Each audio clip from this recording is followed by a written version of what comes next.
evening, everybody. Welcome to a Wednesday night edition of the Glen Kuiper Show here on my YouTube channel. As we have now finished 2 days of spring training, and we're going to talk Giants baseball. We got a great guest tonight. Shayna Rubin is down there. She's obviously covering the Giants for the Chronicle. She's going to be my guest tonight. We're looking forward to talking about what's going on in spring training, and we'll learn a little bit more about Shayna as well. Shayna and I go back a little bit to our days with the A's, so we're looking forward to having her on. She's very good at what she does, and she'll have some goodies for us tonight on the first 2 days of spring training for the San Francisco Giants down in Scottsdale. But before we get to that, I want to let you know the Glen Kuiper Show is brought to you by Tilden Properties. By investing in California's multifamily real estate with Tilden Properties, you'll see quarterly dividends and equity buildup in the real estate market. Bay Area-based and family-owned, Tilden Properties has been building investment wealth for their clients since 2008. If you're interested in being an investor with Tilden Properties, call them at 925-209-8558. The Glen Kuiper Show is also brought to you by Partners Capital, LLC. It's a wealth management firm providing financial strategies for elite performance and lasting peace of mind. With experience guiding professional athletes and the families next door, Partners Capital delivers thoughtful planning, steady guidance, and a clear path forward. Partners Capital, your partner for a stronger financial future. Call them at 1-888-702-7743. Glen Kuiper Show also brought to you by the Carrig Real Estate Team, who have been helping families buy and sell homes across the Bay Area with a legacy of client-first service since 1978. For all your residential real estate needs, trust the Carrig Real Estate Team to guide you home. Contact Mike Carrig today. He will give you a free home sale or purchase consultation. You can do that by calling carrigteam.com at 925-548-4132. We are also brought to you by Area Rug Cleaning Direct. It's a subsidiary of Gamble's Flooring. If your area rug needs professional cleaning or repair, Area Rug Cleaning Direct will pick up and return your area rug looking brand new within 5 business days. Family owned and proudly serving the Bay Area for over 35 years. Call Area Rug Cleaning Direct at 925-933-9999 for all your area rug needs. All right. Thanks to the sponsors as always. And it's time to bring in our guest. And she is a terrific a beat writer for the San Francisco Giants, Shayna Rubin. Shayna, how are you? Thanks for joining us. I appreciate it. Thanks for having me, Glenn. It's good to see you. Shayna and I go back. She covered the A's for 3 years when I was there, and now third year covering the Giants for the San Francisco Chronicle. So, but you grew up in the Bay Area, right, Shayna? I did. I grew up in San Francisco. I grew up watching the Giants. I grew up watching the A's. Baseball was a big deal. I grew up watching Barry Bonds. So I grew up on one of the heydays of the San Francisco Giants, and that's really what shaped my love of baseball. So it's a dream job for sure. Yeah, I was going to say, I know we've talked about that a little bit in the past, how, I mean, you grew up in the city and now you're working for the San Francisco Chronicle. I mean, that's pretty cool. And I know you're very proud of that because you've told me that. Yeah, it's I watched the Giants, but I also grew up reading the Chronicle. I think a lot of people grew up alongside me and were sports fans. It was pulling out the sporting green. The president of baseball operations at the Washington Nationals, he went to St. Ignatius. He said the same thing, and I resonated with that because it was really just a unifying collective experience for my generation. And a lot of generations just, grew up reading the Chronicle, the Sporting Green, and if you grew up a Bay Area sports fan. Well, I tell Susan Slesser, who works with you at the Chronicle, obviously, and I tell her this many times that I really, really miss reading the sports page because people just don't do it anymore. We do it online, right? But I miss having it in my hand with a cup of coffee in the summertime, looking at box scores, looking at the standings. And you just, people don't do that anymore. And it's kind of a bummer. It's not like it's going to come back and we'll start doing it again. But I am one of those guys that I loved. Like when I was traveling with the Shayna, I loved getting a cup of coffee in the morning in a visiting team city and having their newspaper to see what it was like. Right. And it was the way I started my day. And I really miss that. Yeah. I mean, my dad, he still he lives and breathes reading the paper. He doesn't go online. He refuses to read things online. He's Good for him. Yeah, he's stubborn about it. If he read the Chronicle, he'll tell me, I read it in the paper. He doesn't read it anywhere else. I say, where can I read what you're talking about? And I say, you can read it today. He's like, no, I'll read it in the paper when it comes to my stoop in the morning. So there's still people that, which is nice. And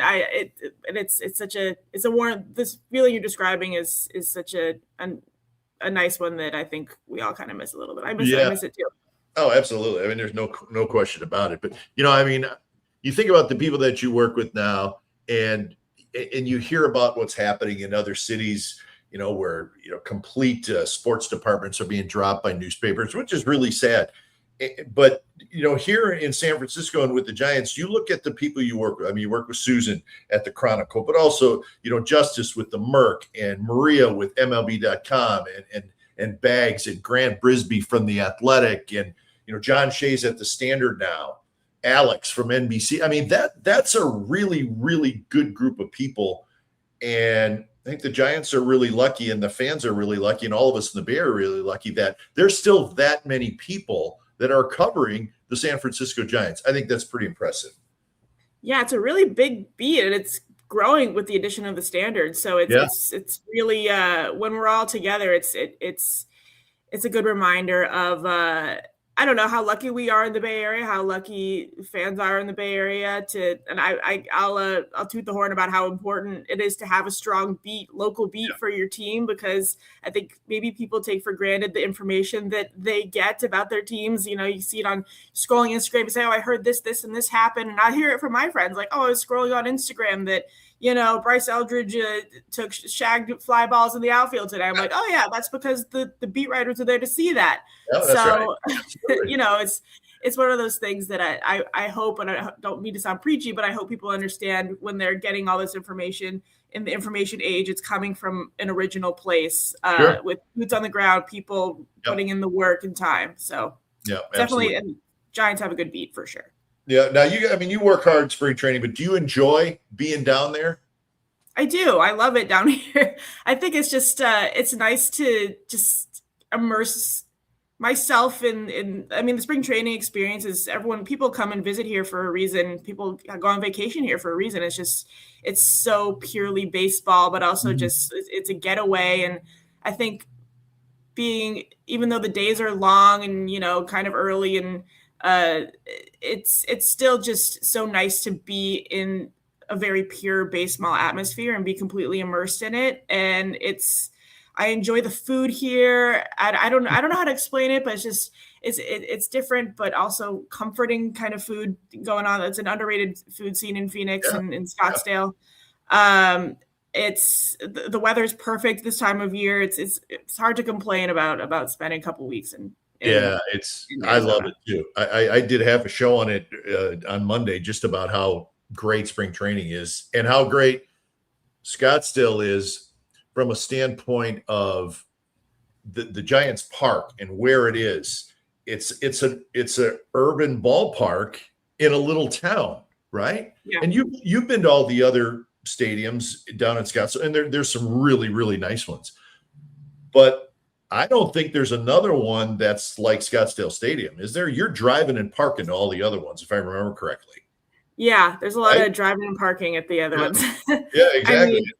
It's great. Scottsdale Stadiums. I mean, if you're a Giants fan, you get a hotel and you don't need to rent a car, and you could stay within this 1 mile radius in Old Town Scottsdale and get the full experience. Yeah, I think it does feel like one of a kind compared to all the other ballparks here, where you're kind of in the thick of Scottsdale, and Scottsdale is a really fun town. So when you go to the ballpark, you walk outside and there's every coffee shop, restaurant, bar. It's beautiful. There's the beautiful scenery. Camelback Mountain is right outside. It's just it's in the town. It's right in the middle of everything, but it feels like a getaway too. So hey, do you ever have to kind of sit and think, wow? And I know spring training, there's lots of stories, but as spring training goes on, is there ever a time where you kind of have to go, okay, what am I going to write about today? Do you have to sometimes dig a little bit for stories? I'm not talking about the first couple of weeks, but I'm talking about maybe the last week. Oh yeah, I think it's the most difficult sort of not even the last week, kind of in the middle a little bit, where it's hard to think of now because we're in the thick of the high tide of spring training, but Yeah. sort of like mid to late March, it does get very much, okay, we don't know everything that's certain yet. Like the last week of spring is very much, solidifying. You get a clear idea of what to expect come opening day, and you're thinking about the roster. And the first few weeks is very much thinking about the hope, the guys you don't get to talk to during the regular season, meeting everybody, making sure you're up to date with the people you don't see regularly during the regular season. And then mid-March is just, okay, we're kind of in the it almost feels like the dog days of spring training. So there's a couple of days where you're digging around looking for something, but there's always something. Players feel the same way a little bit with that. It's like a 10-day period right in the middle where you're not ready to go back yet, but you're also grinding. And, so I think it's sort of like that with everybody who's down there, even though it's a wonderful place to be. Because I know a lot of Giants employees are down there too. And they're like, after a while, I want to go home for a weekend. But hey, question: how much do you and Susan Slesser talk about what you're going to write? I mean, do you guys kick ideas off each other? Because you both do a terrific job, and I know Susan's been doing this forever. But do you have to kind of check with each other on what each person is covering? Oh yeah, if we don't, then it's a mess. I'm only saying that because when you're working with someone on one team, you have to communicate about what each person is hearing. What we're having different conversations in the middle of the day with different players, so we have to have a pretty regular powwow about, okay, here's what I am feeling inspired about today. This is what I'm going to go with, and that's mostly just to make sure there's no overlap, but also to make sure that we're on the same page about where we want to go. So we definitely, on a daily basis, have to make sure we're checking in with each other to make sure that we know where each of us is going, that we're not overlapping. And also, I mean, Susan's been doing this for so long. I feed off of her ideas and how she picks up on things, because it almost is just second nature to her to cover baseball. Yeah. So it's helpful for me to powwow with her, because it just puts everything, it helps everything click for me when what I'm thinking about. So tell me about your day. Like today, okay, the new manager speaks at 9:00. I'm sure you're there early. He speaks for a long time. You got a bunch of goodies. Do you then head right back up to the press box and start writing? And kind of how does the rest of your day, work its way through? And now it's different because there's no games to cover, but is that sort of what happens after that initial meeting with the manager, which, tends to last for a little while? Yeah, the day starts about an hour before the manager talks. So the clubhouse opens 8-ish, 8 a.m. For us.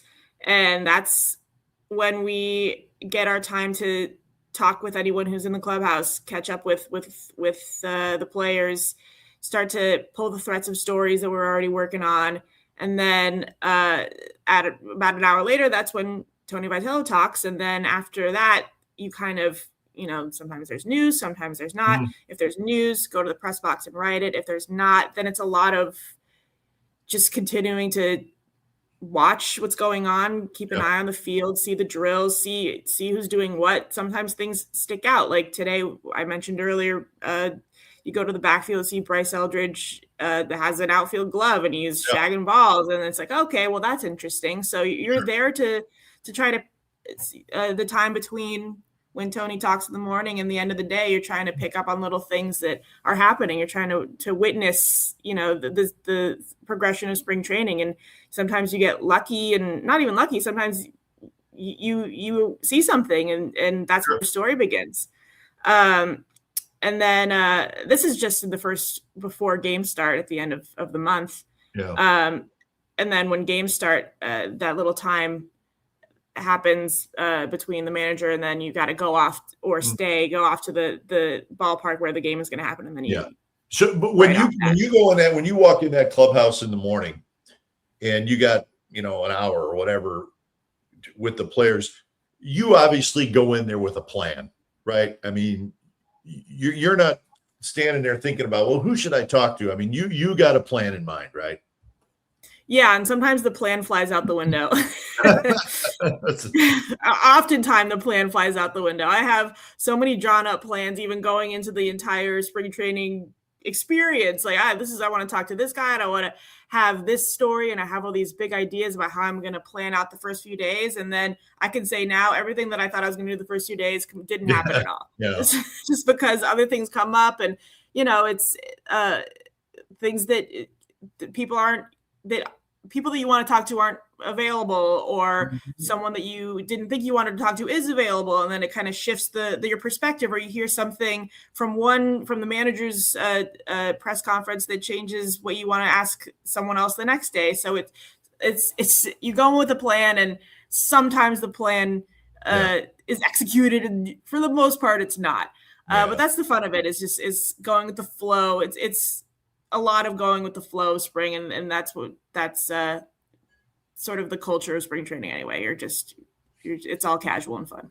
Yeah, not just spring training, but your job in general, the whole season. What do you enjoy the most about it? Oh, that's a hard question. What do I enjoy most about it? I enjoy that it sounds really corny, but I enjoy that I'm always excited to go to work, because my work is writing about baseball.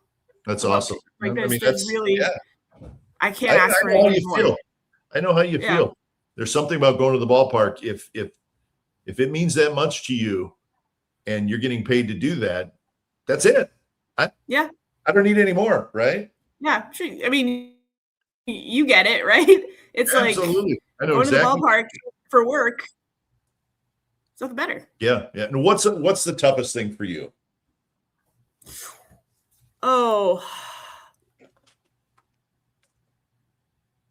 I mean, that's a hard question too. The toughest thing is, it's sort of maybe existential, but the toughest thing is always worrying that I'm not giving the fans enough, or the readers enough. Well, that means you're good at what you do. If that's the way you're thinking, then I hope the readers appreciate that, because you're not winging it. That's for sure. Right. It's always just, you want to make sure that you're doing your due diligence, that you're delivering. There's so many people that care. And if I've learned anything about this job, is I know that people care, but you really get an idea of how many people really care about everything, all the nuances, the everything from big and small to do with this team. And I feel a sense of responsibility to deliver that. So it's not hard, but sometimes I worry that I always hope that it's enough, that I'm giving everything that I can. Yeah. You're doing a wonderful job. You don't need to worry about it. All right. Oh, thanks. Thank 2 days of spring training. So not a lot going on, but do you notice all eyes on the new manager? Oh yeah. I mean, the first day was, you got Ken Rosenthal and Bob Nightingale and Barry Bloom. We got sort of the national reporters trickling in a little bit, because that was the story of the day is, who's this Tony Vitello guy and what's he going to do here? And it's still, it's a big story. I mean, it is. It's a big story. Yeah.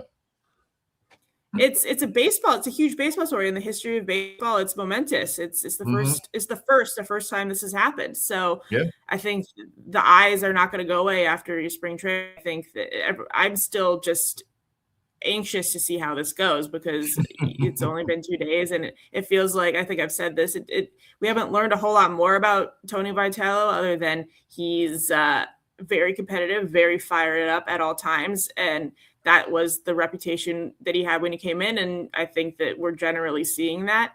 But we just want to see how he manages a baseball game now. Yeah. Hey, let's kick around the coaching staff a little bit, because it seems to me like there was a fairly strong effort to be made by the Giants front office to make sure that Vitello has everything he needs. And you get the feeling that there were some boxes that need to be checked.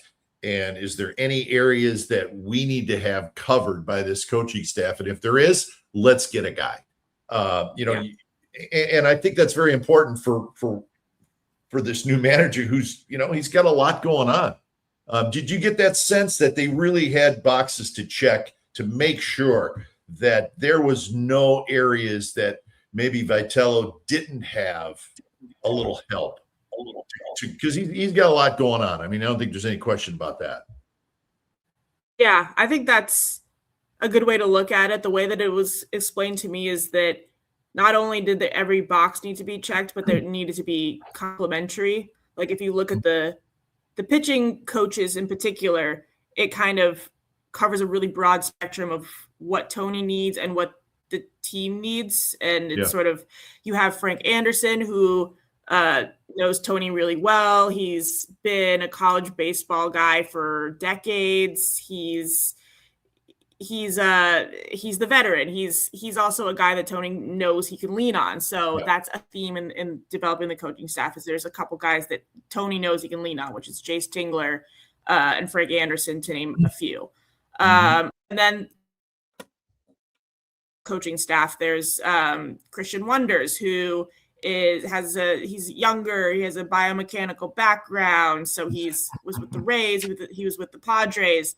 The biomechanical stuff, that's sort of, you see like what Paul Skeens does, where he has stuff, on his shoulders, and he's kind of working on his mechanics in sort of an unorthodox way that's based on a science that someone like Christian Wonders is an expert in. And that's something obviously every single team has in their front office, is the biomechanical elements to development and coaching. But it's of recently, I'm certain not something that has been in the coaching ranks. So that's sort of a new element, a new resource.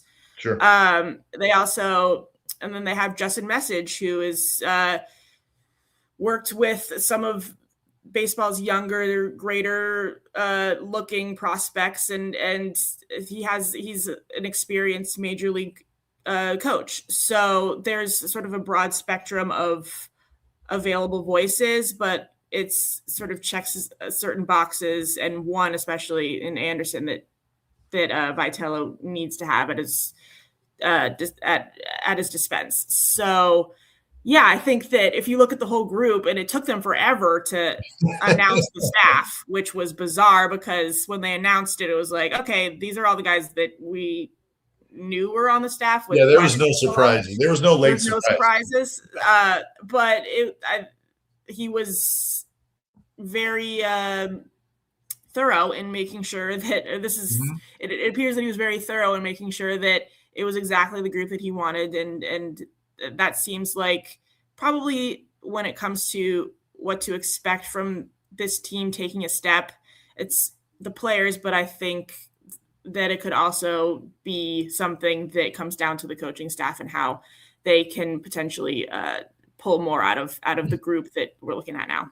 Yeah, and I kind of rattled off a list on my last show of things that I'm going to pay close attention to in spring training, and the coaching staff was one of them, because I think it's kind of fascinating.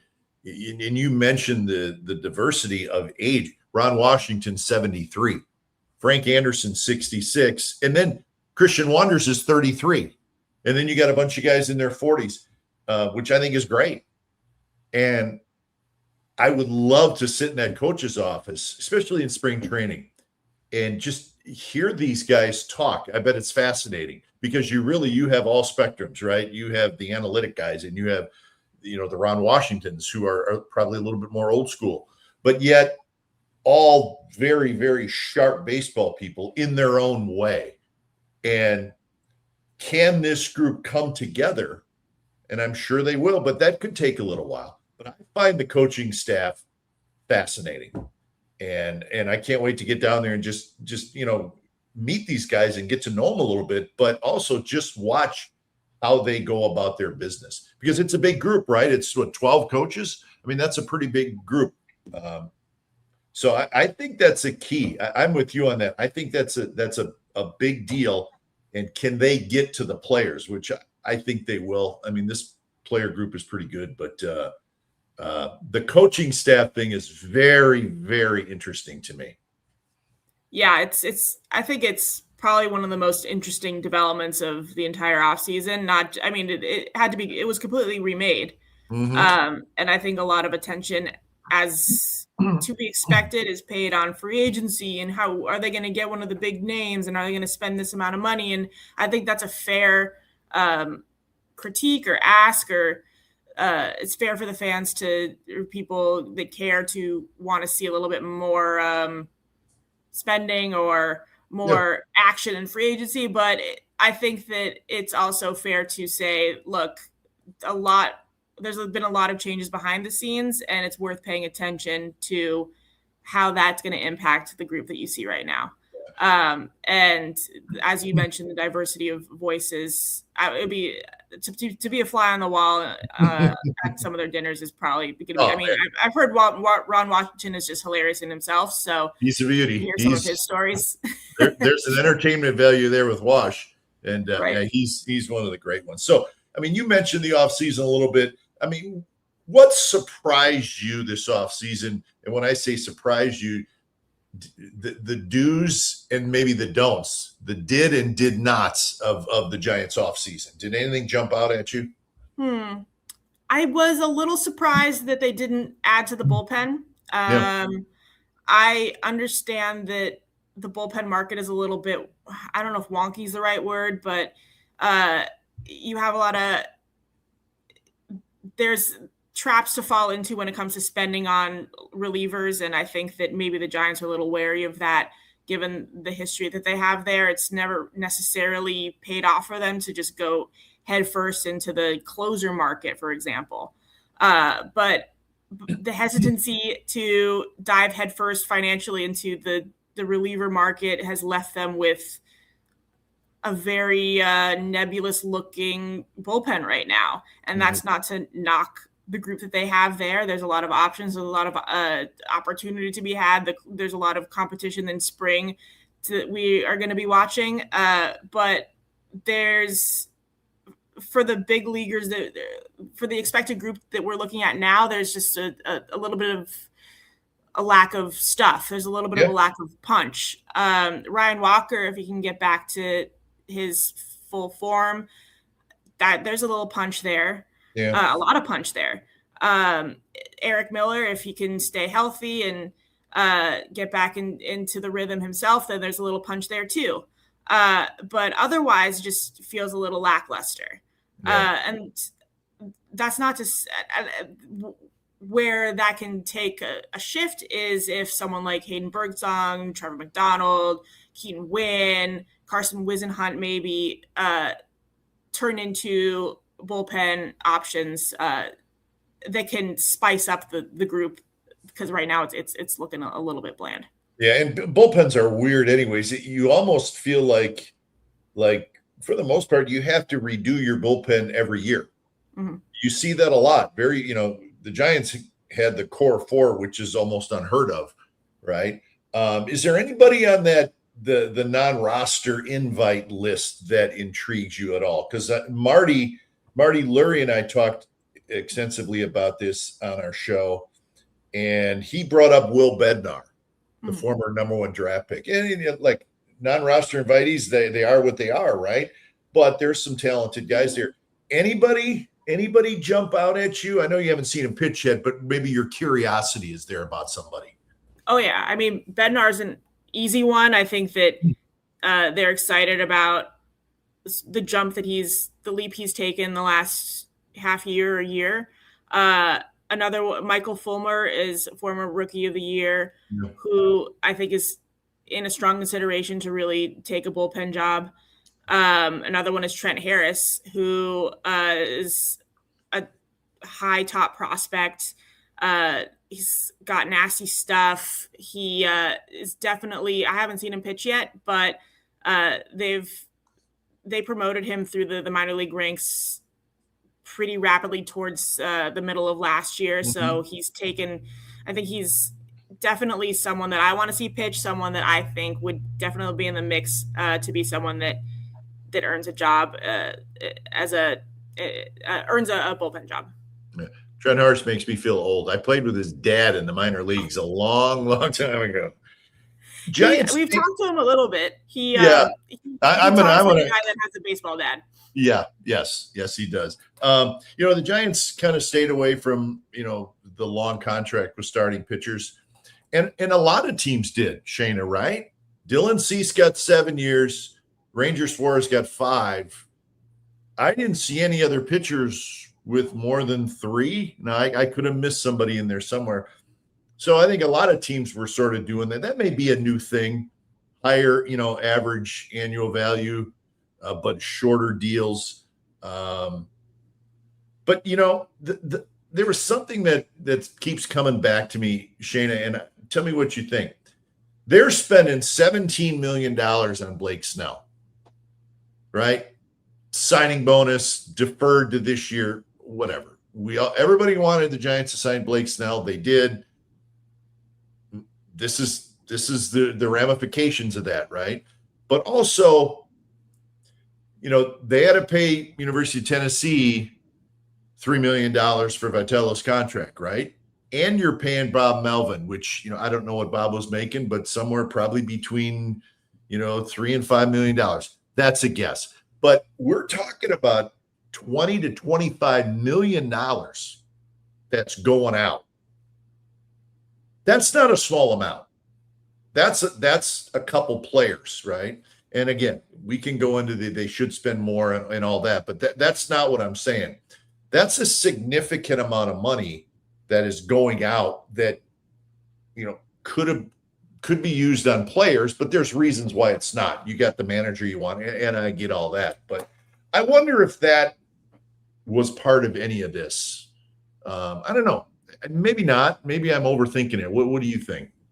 I think that's definitely to do with it. I think that it's not nothing that they're spending, including the buyout for Vitello at Tennessee, $10.5 million or something for the manager position this year. Yeah.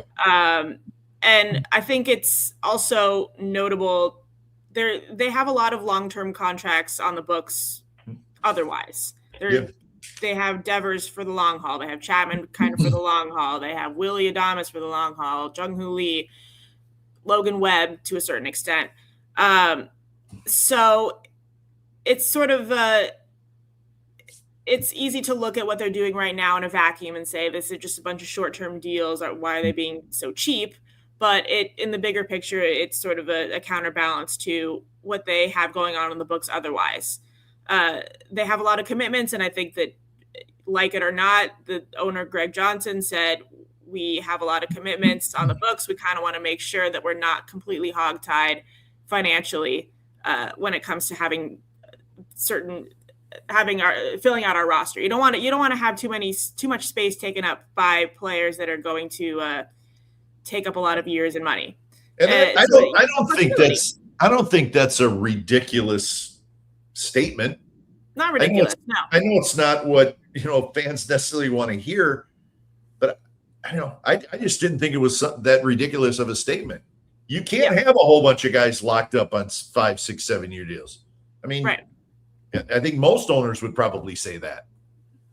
I think in the context of what the Dodgers are doing, nothing ever feels like enough. That's true. That's a good point. You're right. And that's so you can say, okay, well, you're sort of penny pitching with these. You say you want a robust starting rotation, and then you're penny pitching with the back end of the rotation. Why? Why are you doing this? Or you say you want a strong pitching staff, and you're not willing to just go full throttle with one of the guys that's available in free agency or swing a trade or whatever you can do.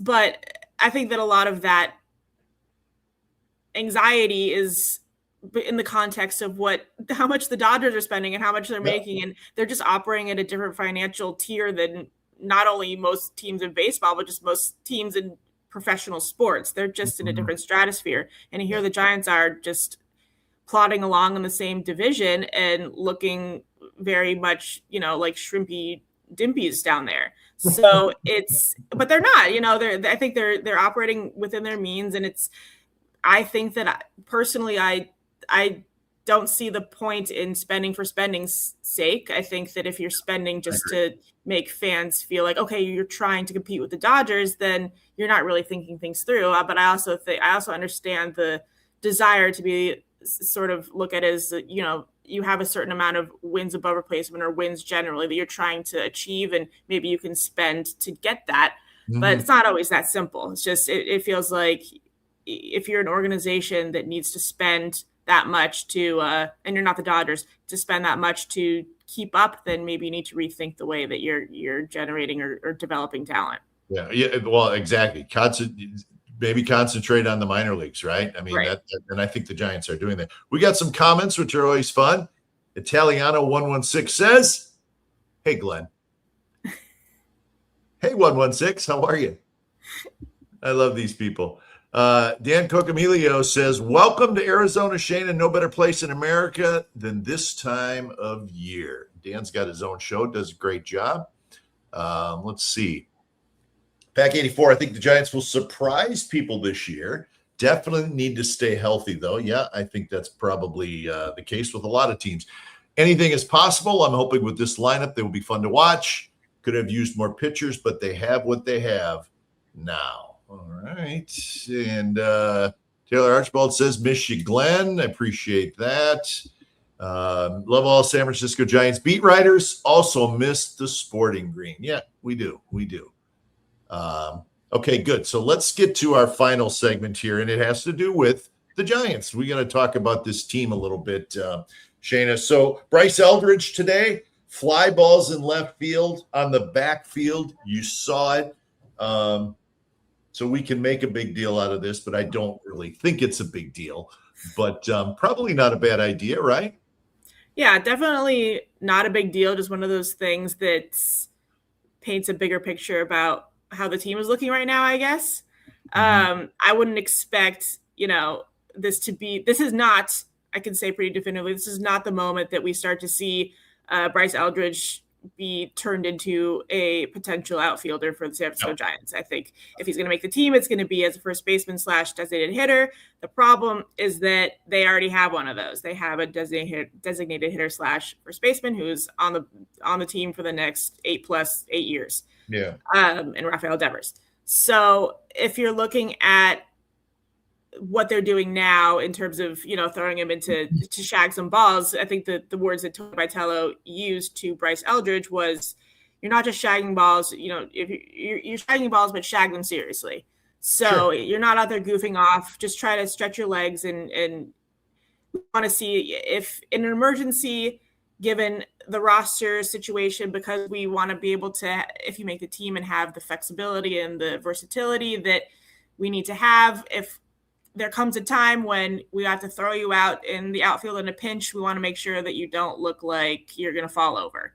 And Eldridge has played in the outfield. They tried him out there in the year after he got drafted and didn't really go well. He has an outfield glove that is hardly used, and his mother is shipping it to him from Virginia now so that he can not have to use Jung Hoo Lee's glove in the outfield when he's shagging. But it's just one of those moments that shows, how they're thinking when it comes to optimizing the guys they have.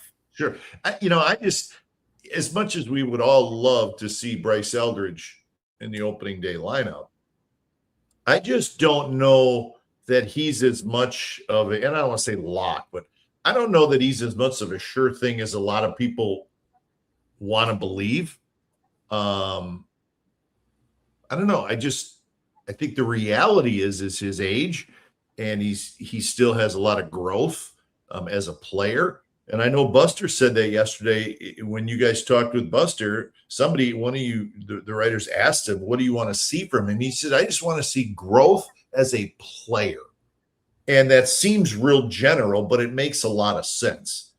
He just has to grow as a player, his all-around game, everything, and so I just don't know that it's that much of a sure thing that he's going to be on the opening day roster.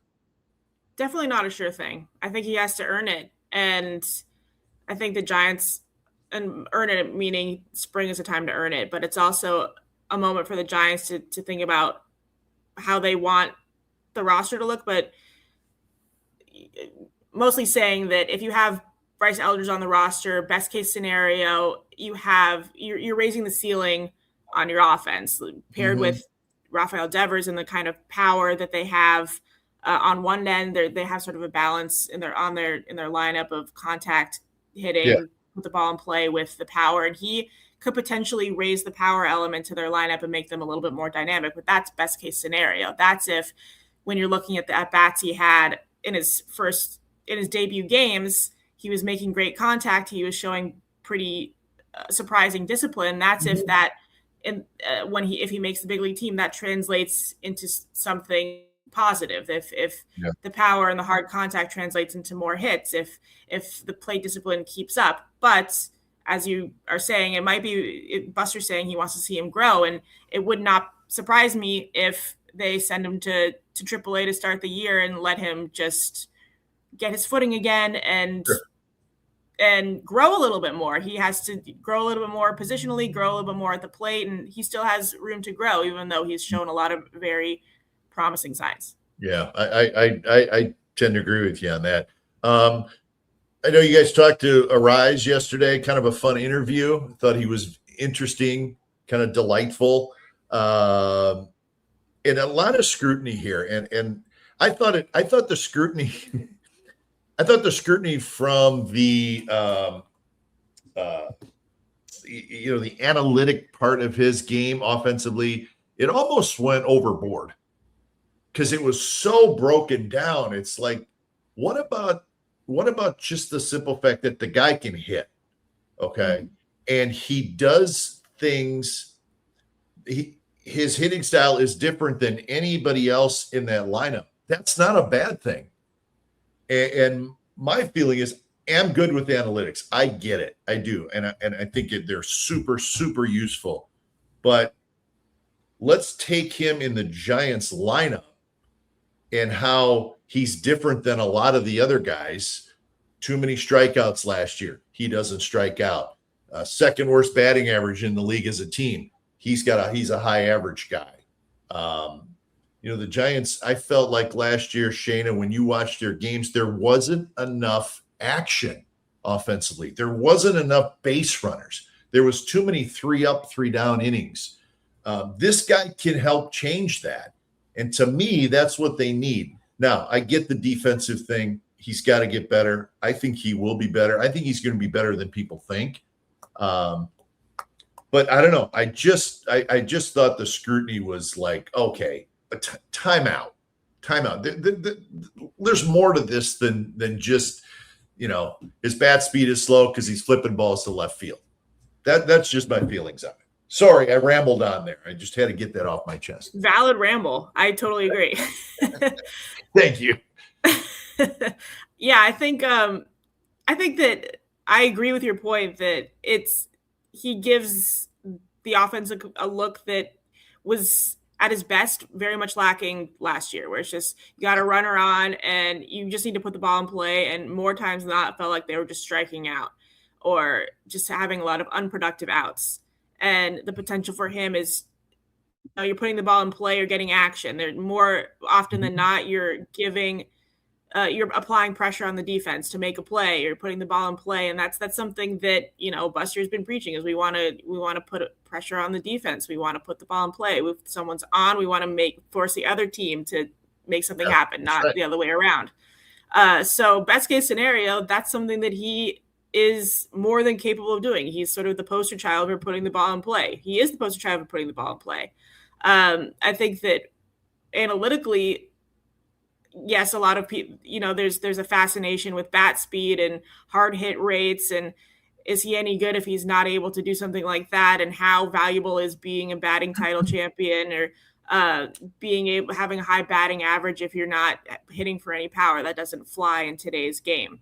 I think there's also a concern about the dwindling offensive numbers for what he's good at too. Is, our defenses, for as informed as they are now, adjusting to the way that he's putting the ball in play. And who knows how much that's actually, putting a dent into his impact, but that's might be something analytically that's of concern with his offense. Sure.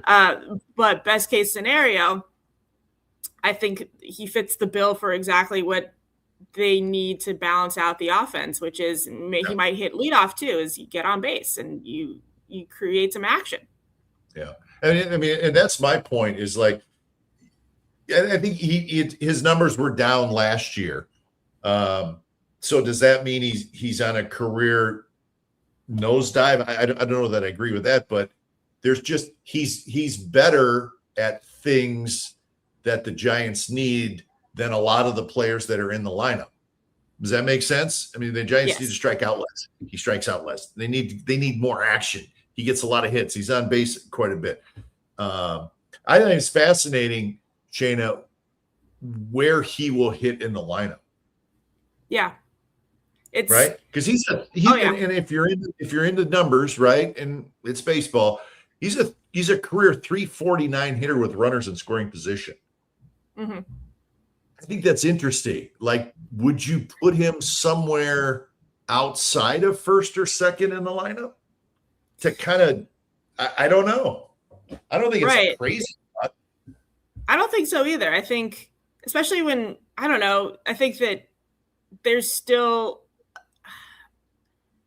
an opportunity for Jung-Hoo Lee to lead off. So I don't know if they absolutely need Luis Arraez to hit lead off. I think that when it comes to, when it comes to his strengths and putting the ball in play, then you don't necessarily have to just slot him into that role. I think that you could put him anywhere. And he said he'll hit anywhere. So I could see him not necessarily being the top of the lineup. I could see him being somewhere a little bit further down and him being okay with that. And it sort of balances out the lineup a lot if that's the case. Yeah, we got another question. Bake That Dough says, Baggerly asked Buster today if it was odd that a 28-year-old three-time batting champion was available on a one-year deal. Yeah, I mean, I think it was a little bit interesting. And, I was thinking too, Shayna, is I think Luis Arraez may be looking at his career and maybe he says, hey, I got 3 batting titles. That's pretty darn good. But I'm not getting 3-4-year offer. I'm getting a 2-year. I know he had some 2-year deal that were offered to him, but maybe he's saying, you know what? I'm only 28. I got a lot of years left to play. Maybe I need to be better defensively. If I don't want a DH. I don't want a DH. So, maybe maybe this guy's got a little momentum to say, hey, I see what's going on here. I need to be a better all-around player. I need to be better defensively. And if I'm a good defensive player and I'm winning batting titles, well, now I'm more of a complete player. I don't think that's crazy that he may have looked this offseason, saw what was out there, and realized maybe I need to make some improvements in some parts of my game. Right? And a motivated major league player, to me, is dangerous. Oh, yeah. It's dangerous. I think, and he was pretty explicit when he answered Buster. Bagley did ask Buster that question, and but something similar was asked of Arraez later or earlier, and he didn't mince any words. He said, I just wanted to go where knew I was going to play second base. So he got multi-year offers he implied from teams that couldn't assure him that he was going to play second base, and the Giants assured him that he was going to play second base. So he was okay with taking the 1-year deal. And that, to your point, might have something to do with the fact that he wants to be able to prove he can play second base. He was moved off it. And that's my point. Yeah. Yeah, exactly. So I think that's exactly in his mind what's at stake for him is he's taking a flyer on himself. He wants the opportunity to re-up his value and get the defensive monkey off his back. All right, final stuff. Do you like the new outfield look with Bader and moving Lee to right? I mean, what do you think about that? I like it. I mean, it sounds good in theory, right? Bader is an excellent defensive outfielder. Jung-Hoo Lee, I think, probably deserves a little bit of grace when it comes to what he was doing in center field last year. I think that he was juggling a lot of just adjustment period to Major League Baseball coming from the KBO, and he said as much, like, this is really kicking my butt. I'm not used to traveling this much. I'm not used to playing this much. I usually get a day off, and then playing center field is no walk in the park. So I think that was catching up to him a little bit. But either way, they only stand to benefit from lessening his workload and moving him to the corner, maybe helping him alleviate some pressure at the plate just by virtue of that. And Bader can anchor the entire group, and the defense, as everyone knows, in the outfield was pretty terrible statistically. And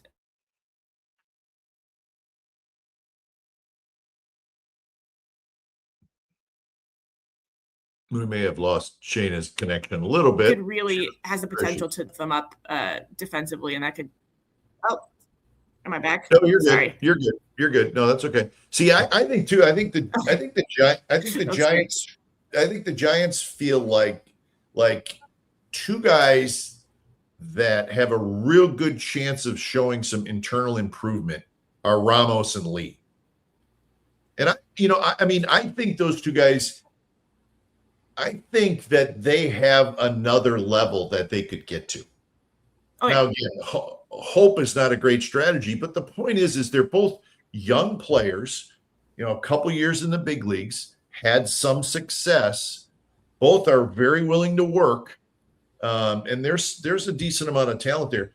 I mean, I think that's a legitimate thought that those two guys could take another step up and be even better players. If that happens, I think that would be huge for not just the outfield, but man, the lineup and just everything in general.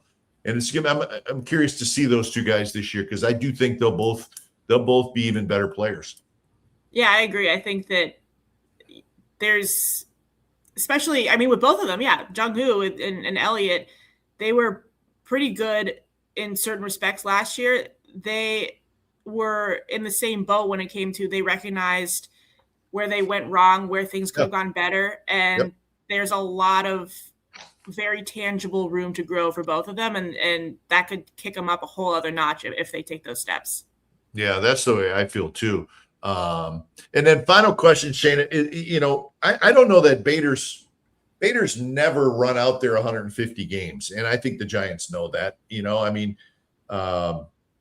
so I think that fourth outfield spot to me is fairly important. I don't know. Is it Gilbert? I mean, I like Gilbert because he's a terrific outfielder. I mean, he's a big league center fielder, in my opinion. But, is he going to hit? I don't know. We've all sort of squeezed Luis Matos out because he's out of options. Maybe that's not fair. Maybe he does have a chance to stick, but you also have Encarnacion. You also have Fitzgerald. Fitzgerald brings something to the table. He could pinch run for you late in the game and steal you a base. He's got a lot of speed. He plays the infield if you had to. So, there's a lot of things going on there. I don't think we can anoint Drew Gilbert the fourth outfielder just yet. Yeah, I think Drew Gilbert has the advantage of being familiar with Tony Vitello, and obviously he's a defensive asset, but because what they might need in a fourth outfielder might be a little more offense, I think that I think it's definitely still up for grabs. I don't think that it's fair to anoint Drew Gilbert at all. Not to say that he's not in the mix, but all the names you mentioned are still in the mix. Gerard Encarnacion, it was brought to my attention today, is a pretty good defensive outfielder, even though he's kind of big and it doesn't seem like he's moving smooth. He's moving very smooth in the outfield, and he's got a lot of potential to sort of like add a little bit of pop off the bench for the outfield. And what if they don't keep Eldridge? Now somebody like Encarnacion becomes probably pretty attractive, I would think. Yeah, exactly. They have options there, and same with Fitzgerald and Christian Koss is someone they can throw in the outfield too. And they have some positionally versatile players. They have some good outfield players. Luis Matos he's gotten a lot of chances. It's hard to tell where he is Yeah. on the depth chart in terms of if he's going to get a shot or another shot or not. But they have a lot of guys this spring that are going to be competing for the 4th outfield spot. I imagine that's going to be one of the hotter competitions of spring for sure. Absolutely. All right. So what are we going to read from Shayna Rubin tomorrow in the San Francisco Chronicle? Oh, tomorrow. What did I write today? Well, today I wrote about the Bryce Eldridge sighting, and then Okay. and then there's a little projection breakdown, sort of looking at where the Giants are projected to go in the season, how many wins, losses, etc. Right. And then look out for some more stories about the top prospects. I talked to Kyle Haynes today, so we're going to get some updates on where a lot of the guys stand and some of the, Bo Davidson, Dakota Jordan, guys that have kind of hit the radar strong and where they're going to start out in the year and what they've done to emerge. So there's going to be some updates there and then some other features down the line. So keep an eye out. Absolutely. Shayna, thank you very much. I will see you down there on the 27th. We'll sit down and chat, but I appreciate you coming by. You do great work, and I'll look forward to reading your stuff for the next 2 weeks, and then I'll be down there. So appreciate it. Thank you, Shayna. Thanks, bud. All right. Shayna Rubin, who's the Giants beat writer for the San Francisco Chronicle. Of course, her and Susan Slesser do a wonderful job for the Chronicle. They really do have it covered. All the beat writers for the Giants do a good job, and Giants fans are lucky, especially with what's going on in the newspaper world. But good stuff from Shayna. We appreciate her stopping by, and we will look for some of the goodies she has coming out tomorrow. So that is it for tonight's show. Hope you enjoyed it. The comments were great as always, and I appreciate that. And we'll be back next week. Could have some big surprising guests next week. We're looking forward to that. As we get closer to spring training games. That's next week. That's next Saturday. The Giants have their first game next Saturday. Can you believe that? Man, it's coming fast. So day 3 of spring training will be tomorrow. I hope you're heading down there. Scottsdale is super fun. I've talked about it, and you need to get down there if you are indeed a Giants fan. But that's going to do it for tonight's show, the Glen Kuiper Show. In part brought to you by Tilden Properties. By investing in California's multifamily real estate, you know the drill. You do that with Tilden Properties, and they will be building investment wealth for your client. If you invest, they're always looking for investors. Call Tilden Properties today at 925-209-8558 or go to their website, tildenproperties.com, and you can look at their portfolio, and you will want to get involved. Again, that's Tilden Properties. Glen Kuiper Show also brought to you by Partners Capital LLC. Call them at 888-702-7743. Partners Capital delivers thoughtful planning, steady guidance, and a clear path forward with you financially. Your partner for a stronger financial future is Partners Capital LLC. Glen Kuiper Show also brought to you in part by the Carrig Real Estate Team. Whether you're in the market to buy a new home or sell your existing home, Carrig Real Estate is the people to guide you home. I have dealt with Carrig Real Estate. They are terrific people. They've been doing this a long time. Go back all the way to 1978. So call Carrig Real Estate Team at 925-548-4132 or go to their website. Check it out at carrigteam.com. And we are also brought to you in part by Area Rug Cleaning Direct, a subsidiary of Gamble's Flooring. They're family-owned and proudly serving the Bay Area for over 35 years. If your area rug needs cleaning, they will come pick it up and bring it back to you within 5 business days. That, folks, is a pretty good deal. Area Rug Cleaning Direct. Call them at 925-933-9999. That's it for tonight's show. Thanks for joining us. You guys are great. And we'll be back next week with another edition of the Glen Kuiper Show as we get closer and closer to the 2026 big league season for your San Francisco Giants. Thanks for joining us, everybody. Have a good night.